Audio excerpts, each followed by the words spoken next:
La corriente resuena con las aguas de los ríos que hemos recorrido en estos primeros 7 episodios, y los que hemos conversado y reflexionado sobre temas que nos interesan y que también nos atraviesan, como la muerte, el cuidado, el conflicto armado en el país y las posibilidades de creación que nos brinda el arte. Hoy, en este 8º episodio, queremos compartir con ustedes cómo nos han tocado estas conversaciones y qué ha detonado en nosotras. Acompáñanos a navegar por estas aguas que transitan por nuestros recuerdos. Para entrar en materia, en el episodio de hoy, que tiene como una intención de lo que en cine llamaríamos detrás de cámaras, en este caso será un detrás de micrófonos. Nuestro podcast La Corriente Resuena decidimos iniciarlo con el tema del Catatumbo, aprovechando un contacto de Mariana, que es Juana Fanador, que la conocíamos de nuestro podcast Así está la vaina. De este episodio me gustaría contarles que el año pasado tuve una comisión a un sitio que se llama La Playa de Belén, que es un pueblito muy lindo que queda dentro del Catatumbo, pero no digamos en el epicentro del conflicto en ese momento. Para nosotros que somos así como más del interior, es como una especie de Villa de Leyva, de norte de Santander, y uno ve como ese potencial que tiene turístico, y también pues tuve la oportunidad de intercambiar con campesinos que antes se dedicaban a la coca, pero pues estaban intentando salir de esta economía. Y eran personas con unas vidas tan duras, tan golpeadas, que se les notaba pues como la adversidad en el rostro. Y pensaba en el episodio que se llama Irse o quedarse en el Catatumbo y decía, qué duras ambas decisiones, qué duro tener que pensar en que uno tenga que irse o quedarse y que cualquiera de las dos opciones sea difícil. Es una decisión de vida o muerte. Es muy contrastante porque además el paisaje es hermoso, la tierra es súper fértil, y tener que abandonar un espacio que a uno le podría dar de comer me parece muy triste, y me parece como una reflexión muy importante que nunca termina en nuestro país, que siempre ha tenido como una historia de desplazamiento muy fuerte y que ya la tenemos normalizado. A mí también este episodio me conmovió profundamente, sobre todo pues la parte de tener que seleccionar los testimonios de las personas y las primeras voces, que tú insistías mucho en eso. A mí particularmente el tema de la coyuntura política me atraviesa, porque yo soy politóloga de formación. Yo elegí estudiar ciencia política no solo por una historia familiar, sino también porque lo que sucede en el país me toca. Yo vengo de una familia de campesinos, mis abuelos por ambos lados eran campesinos. En el caso particular de mis abuelos paternos, ellos fueron desplazados de Toche, Tolima, en la violencia de los años 50, llegaron a Ibagué y años después llegaron a Bogotá. Y en el caso de mi abuela materna, ella siguió cuidando sus vacas, su huerta, sus árboles, pero sí sufrió extorsiones por parte del ELN. Y esas extorsiones le provocaron un infarto que tuvo luego consecuencias pues que la llevaron a la muerte. Y uno podría decir con todas estas historias familiares que la violencia en este país nos ha atravesado a unos y a otros de igual o menor o mayor medida, pero este es un país que es atravesado de una forma muy trágica por muchas violencias. Este es un episodio que a mí también me conmovió mucho, sobre todo por las historias que hay detrás y porque al final detrás de cada cifra hay una familia que abandona un territorio, hay unos animales también que se quedan abandonados. Catatumbo a mí sí me hace nuevamente anclarme y ver la situación pues política y social que seguimos viviendo en Colombia. El segundo episodio de La Corriente Resuena, tuvimos el privilegio de conversar con Viviana Peretti, que es una gran fotógrafa, y ella nos comparte cómo ha sido esto de fotografiar la ausencia, esto de fotografiar la desaparición forzada en un país en donde tenemos más de 100.000 desaparecidos. Una de las cosas que se me quedaron a mí es una frase muy contundente de una cineasta, documentalista que se llama Marta Andreu, que nos dice que detrás de cada acto de creación hay una herida. Y esto me parece muy bello porque en el caso de Viviana Peretti, que fotografía la ausencia, que fotografía la desaparición, pues nos habla de una herida que lleva cargando desde hace unos 30 años con la muerte de su hermano. Y es también muy bello esto porque a mí en el caso particular, yo no iría a una fotógrafa profesional, pero ahí voy, la fotografía mía sí está atravesada por algo. está atravesada por una herida y claramente es una fotografía que no es objetiva, así como el periodismo no es objetivo, uno decide qué y qué no fotografiar, es decir, allí hay una posición. Este episodio también nos muestra una de tantas caras y tragedias del conflicto armado en el país, que es la desaparición forzada. Hay cuerpos que esconde la selva, hay cuerpos que esconde el bosque, hay cuerpos que son abrazados por los árboles para que sean preservados una vez lleguen las autoridades. Y esto nuevamente nos remonta a esta geografía de este país que es tan bella, pero que es dolorosa, porque pues también hay camposantos.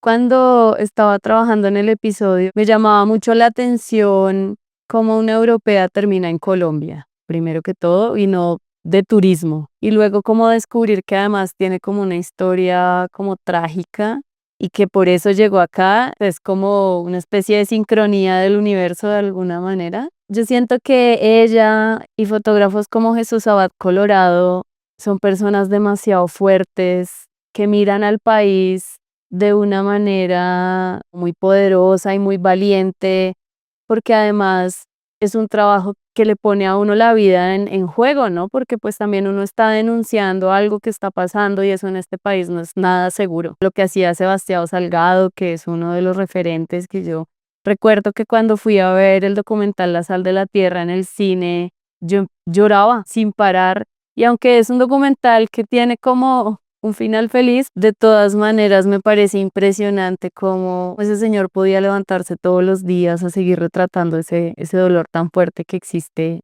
Desde mi parte, admiración profunda a todas las personas que se dedican a retratar el dolor, la ausencia, las heridas y que lo hacen de manera muy respetuosa y muy hermosa. Como han escuchado en los cierres, la producción la realiza Mariana, así que la mayoría de los episodios son, por decirlo coloquialmente, una sorpresa para mí. Con el episodio de los glaciares me hacía mucha ilusión como saber qué nos compartiría Jorge desde su experiencia como glaciólogo. Y este episodio me hizo rememorar cuando hace unos años, yo creo que por ahí unos 10 años, decidimos ir al Cocuy con mis primos a conocer la nieve y yo en esa época tenía pésimo estado físico. Y entonces pues fue muy loco porque finalmente, como lo decía Jorge, las subidas a los glaciares son como cualquier deporte, siento yo, y es que tienen como hasta un punto de masoquismo porque pues hay dolor, pero tienen que continuar, ¿no? Porque es una escalada, son sitios como recónditos, difíciles de acceder, y entonces en la subida yo tuve como muchos inconvenientes y no logré subir. Y mis primos sí, bueno, ellos me bajaron fotos y me pongo a pensar como en todas las generaciones futuras que no van a conocer esa parte del país. Y también lo que eso implica, digamos, climáticamente, ver esa realidad allí plasmada. Yo veía el glaciar y decía, sí, es que esto se va a acabar. O sea, el calentamiento global es una realidad y me da tristeza y me da miedo. Bueno, en mi caso, pues Izuma es un paisaje para mí muy conocido, no porque haya subido muchas veces, sino porque yo crecí viendo ese paisaje. Mi abuela materna vivía en Guacamayas, esto es el norte de Boyacá, se veía la Sierra Nevada de El Cocuy, Huicán y Chita. Y pues es algo que lo tengo muy arraigado porque uno sí ha visto cómo ha disminuido. Yo subí un par de veces, llegamos a conocer ese glaciar con unos primos, con mi hermana, y también fue un momento muy particular porque una prima nuestra con la que habíamos crecido murió. Entonces fuimos esa primera vez a conocer ese glaciar también como un homenaje a ella y como un homenaje a la vida misma. Escuchando a Jorge cuando lo entrevisté, me venían muchas cosas a la cabeza, pero la que más se quedó arraigada fue esta pregunta o esta reflexión sobre el futuro y sobre los que vienen, que es quizá algo que compartimos con Camila. Probablemente mi sobrina, que también se llama Camila, no va a conocer ese paisaje. Esto de saber que están desapareciendo para aquellos que los vimos en algún momento, pues es muy duro. Y esto precisamente es de los grandes debates y de las grandes cuestiones que nos está trayendo el cambio climático. Lo que más me tocó en este episodio de Dula de Fin de Vida son las verdades o la verdad indiscutible que Catalina Maecha nos recuerda. Y es que todos vamos a morir. Y dentro de ese acompañamiento que Catalina realiza, también está la pregunta por cómo se ha vivido y, por supuesto, la pregunta por cómo se quiere morir. Yo tengo en este momento más de 40 años y ha llegado a mí muchas preguntas sobre cómo quiero vivir el resto de mi vida. Hay otro asunto que es el tema de la muerte digna y cómo la muerte nos pertenece, es solo nuestra. Y por eso traer ese tema y conversarlo, discutirlo, es tan importante hoy en día. Y tenemos que llegar a ese lugar de lograr desmitificar la muerte, incluso de desestigmatizar la muerte, pues porque ya sabemos que todos nos vamos a morir. Y allí están los mecanismos para que nosotros nos podamos apropiar de nuestra muerte, que son las voluntades anticipadas. Yo sobre este tema he tenido conversaciones con mi mamá. Digamos, mi mamá ya firmó sus voluntades anticipadas. Ella tiene una situación de salud compleja, particular. Ahora, pues la muerte para todos está muy presente siempre. Se nos mueren células de la cara, del cabello. Sí, perdemos células todos los días, pero también porque nosotros quizá no somos la misma persona que éramos hace 5 años. Es nuevamente una invitación desde este episodio, pero también desde este episodio con Catalina Maecha, que conversemos sobre esto, porque es algo que todos tenemos en común. Ahora que hablamos de muerte, me acordé y escuchándote, Mariana, de las palabras que yo escribí cuando mi papá falleció, y la primera frase básicamente iba como: la muerte existe cuando hubo vida, y por eso hoy quiero celebrar la vida que tuvo mi padre. Y yo también, curiosamente, una vez tuve como una experiencia cercana a la muerte. Tuve un accidente automovilístico en el carro en el que iba dio vuelta y media en el aire y caímos patas para arriba. Pero fue muy interesante porque en esos como nanosegundos yo tuve la reflexión de, al principio como, nos vamos a accidentar. Y luego cuando empezamos a volar fue como, nos vamos a matar. Así lo pensé y en esos segundos dije como, bueno, pues hice lo que quería y me sentí en paz con las decisiones que había tomado hasta ese momento. Y me parece que eso es lo importante, que en medio de todo, cada día sea como una celebración a eso que nos hace ser lo que somos, a ser fieles a nuestras creencias, cuando llegue el momento, en el punto de nuestra vida que sea, estemos satisfechos con lo que hemos hecho y no tengamos ningún remordimiento de cosas que nos faltó por hacer. Siempre me ha parecido interesante hablar de temas controversiales con personas tranquilas que permiten un diálogo fluido, que propician el intercambio de argumentos y en esa medida el enriquecimiento del acervo cultural. Y yo siento que el graffiti, con nuestro episodio Intervenir la ciudad, es uno de esos temas, porque yo soy una persona como muy organizada, de golpe cuadriculada en ciertos aspectos. Y si me planteara la pregunta, creo que me gustaría que los edificios tuvieran la fachada pues que tenían pensada, que no tuvieran rayones ni nada, como ningún tipo de intervención. Pero luego me pongo a pensar en cómo sería la ciudad de esa manera y pienso que sería muy aburrida. Cuando voy en bicicleta o en Transmilenio y veo sobre todo los murales, que también es como una discusión que tenía en algún momento con alguien, y es que hay diferentes tipos de grafitis. Hay unos que son un poco como más urbanos, que son como palabras, también a veces unas intenciones de marcar como ciertos territorios, pero también están aquellos que, como los que realiza Lili Cuca, pues tienen también todo un trasfondo social que me parecen como muy interesantes y muy bonitos, digamos. Si tuviera que escoger, yo prefiero esos, quizás porque tienen más como este tinte, quizás académico, artístico, como pensado, toda una construcción alrededor de estas intervenciones de la ciudad, pero no por esto los otros son menos válidos, porque claramente hablan de una dinámica social en donde hay personas que quieren como de alguna manera poseer espacios o marcar límites o hablar de problemáticas, como por ejemplo cuando uno pasa en el puente de la 116, donde el grafitero que perdió la vida allí, uno puede denotar cómo otras personas se han solidarizado con este chico en su familia y pues hay un montón de versiones del gato Félix, si no estoy mal, que le gustaba a él pintar como su firma. Quiero primero comenzar por lo que tú mencionabas del grafitero. Él se llamaba Nicolás Neira y murió por todos los traumas que le propiciaron el ESMAD en su momento. por estar simplemente rayando una pared. Quería enlazarlo con lo que voy a comentar, porque más allá de la reflexión que existe sobre si el graffiti es algo que nos gusta o no nos gusta, si es algo estético o no, también es un asunto de a quién le pertenece el espacio público. El graffiti en Colombia ha logrado llegar como unos referentes internacionales muy importantes, porque realmente hay grafiteros y grafiteras muy tesas en este país. Lili también desde su propia estética nos comparte, pues desde su experiencia, cómo las mujeres nos apropiamos de un espacio en el que se nos violenta, en el que se nos agrede, en el que sufrimos una y otras y múltiples formas de violencia. Pone de manifiesto eso, que casi que todas las mujeres, o si no la gran mayoría, hemos sufrido afrentas en el espacio público.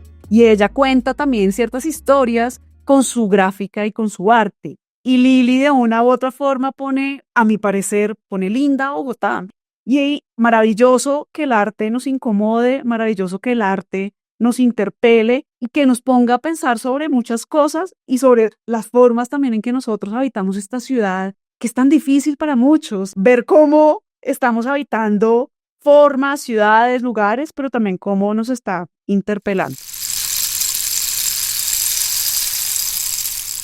Llegamos al episodio del cuidado y varias cosas resonaron en mí al tener la conversación con Valentina, sobre todo porque Valentina llega a unas reflexiones muy profundas y también muy bellas. Principalmente las tareas de cuidado recaen en las mujeres, pero yo aquí quiero resaltar dos ejemplos en los que no. Tengo el caso de mi papá y el caso de mi abuela paterna, que tiene Alzheimer desde hace ya muchos años. Mi papá, junto con uno de sus hermanos, fueron los cuidadores principales de mi abuela. Y tengo también el caso de mi cuñado, el esposo de mi hermana, que también por muchos años él ha asumido las tareas de cuidado de su familia, a través de hacerles la comida, de servirles el desayuno, de hacer el mercado, de ese tipo de cosas que también son cuidado y querer que el otro o la otra persona esté bien. También otro de los temas es el paso del tiempo y cómo nosotros aprendemos a envejecer. Envejecer no es fácil, nosotros lo vemos en nuestros padres, lo he visto en el caso de mi abuela, lo he visto también en mí misma. Estas reflexiones que nos comparte Valentina también son esas, como pues llegará el momento en que hagamos las paces con eso, aprendamos a vivir con eso, porque así como todos vamos a morir, el paso del tiempo hace lo suyo también en nuestros cuerpos. Algo que resonó muchísimo fue cuando Valentina lanza esta frase de en dónde reside el éxito en la vida, en tener un trabajo, mejor dicho, ejecutiva, en haber hecho 1000 viajes, en tener una super casa, un super carro, o en volcar la atención y la energía en este círculo que me está rodeando en este momento, que es mi familia. Y en mi caso, pues estoy haciéndome mucho esa pregunta porque yo estoy en una transición de mi vida en donde me voy a ir a vivir al campo y va a traer cambios también en cómo cuido esos afectos que me van a rodear, pues en la naturaleza, en el campo. A mí el episodio del cuidado también me tocaba muy cerca porque pues mi papá era una persona mayor y a diferencia de Valentina, para mí sí era una realidad que yo lo iba a cuidar, que yo le iba a cuidar su vejez. Porque además en mi familia materna hay una máxima que dice que con los de uno con razón o sin ella, y yo siempre vi a mis tías y a mi mamá cuidar a mi abuelo. Entonces yo no me imaginaba la vida poniendo a mi papá como en una especie de hogar geriátrico o algo así. Y sí pienso que es un trabajo duro, muy admirable, que requiere demasiada voluntad, demasiada energía y que siempre debería ser reconocido no solo económicamente, sino emocionalmente para las personas que deciden tomarlo. Nuestro más reciente episodio, La cocina de los afectos, me toca en la vena del gusto, nunca mejor dicho. Luisa es una mujer admirable que conocí hace al menos unos 7 años en un evento llamado La Disco Sopa. Empezamos a tener como cierto contacto por redes sociales. Me di cuenta como todos los procesos que ella llevaba frente a la cocina, frente a la tradición. En muchas de las cosas que ella menciona en el podcast yo me siento muy identificada porque yo afirmo que uno de mis lenguajes del amor es la cocina y la comida. Cuando tenía como 7 años me gustaba hacerle el desayuno a mis papás y a mí nadie me dijo que lo hiciera. O sea, como que un día sencillamente me pareció que era un gran plan y luego pues supe que eso los enternecía mucho. Y ahora que soy ya una adulta, me gusta mucho como este vínculo que genera la cocina con las tías, cuando son los eventos familiares, aprendo las recetas de la abuela, como los tamales, con un tío que siembra maíz, cuando llega el maíz es como los dos somos súper emocionados a ser envueltos. Me parece como muy hermoso tomarse uno el tiempo de cocinarle a alguien algo y que esa persona lo disfrute y que lo alimente. Es como la apología al amor. A mí este episodio sobre la cocina de los afectos resonó también bastante. Mi mamá ha hecho un trabajo muy completo de recopilar recetas alrededor del maíz, como en esta parte del norte de Boyacá. Entonces como que me permitió evocar muchas memorias, digamos, de la infancia y memorias, claro, asociadas obviamente con los alimentos, con las recetas, con los olores, pero también con los lugares. En la cocina de mi abuela, en esta finca de guacamayas, uno comía al lado de la estufa de leña y el espacio de la cocina y el espacio del comedor que estaban juntos también era un espacio para compartir historias. Por otro lado, pues está esta parte que Luisa nos menciona sobre la necesidad de democratizar los alimentos y esa lucha que ella tiene desde lo que hace de democratizar el comer bien. Comer bien en Colombia es costosísimo y no se nos puede olvidar que la alimentación es un derecho. Y esto también, digamos, lo conecto con un debate político, por supuesto, de la necesidad de una reforma agraria. Y yo también recuerdo a mi mamá durante la pandemia que insistía mucho que, ay, qué importante es tener un pedazo de tierra porque así uno no depende de los otros para comer. Entonces me interpeló mucho este episodio. Yo no soy una persona que cocine mucho. Me gusta cocinar para otros, para mí no tanto, pero cuando cocino para otros, espero demostrarles todo mi afecto y mi aprecio. Soy consciente que la cocina nos une, que la cocina es colectiva y que sobre todo la cocina es política. Para cerrar, me gustaría decir que he disfrutado mucho el trabajar en estos 8 episodios, a los cuales les doy mucho amor y siempre guardo la ilusión de que ustedes, nuestros oyentes, se trasladen a sitios y momentos entrañables. Muchas gracias por seguirnos y por permitirnos resonar en diferentes lugares y compartir con algún ser querido, algún amigo, nuestro podcast.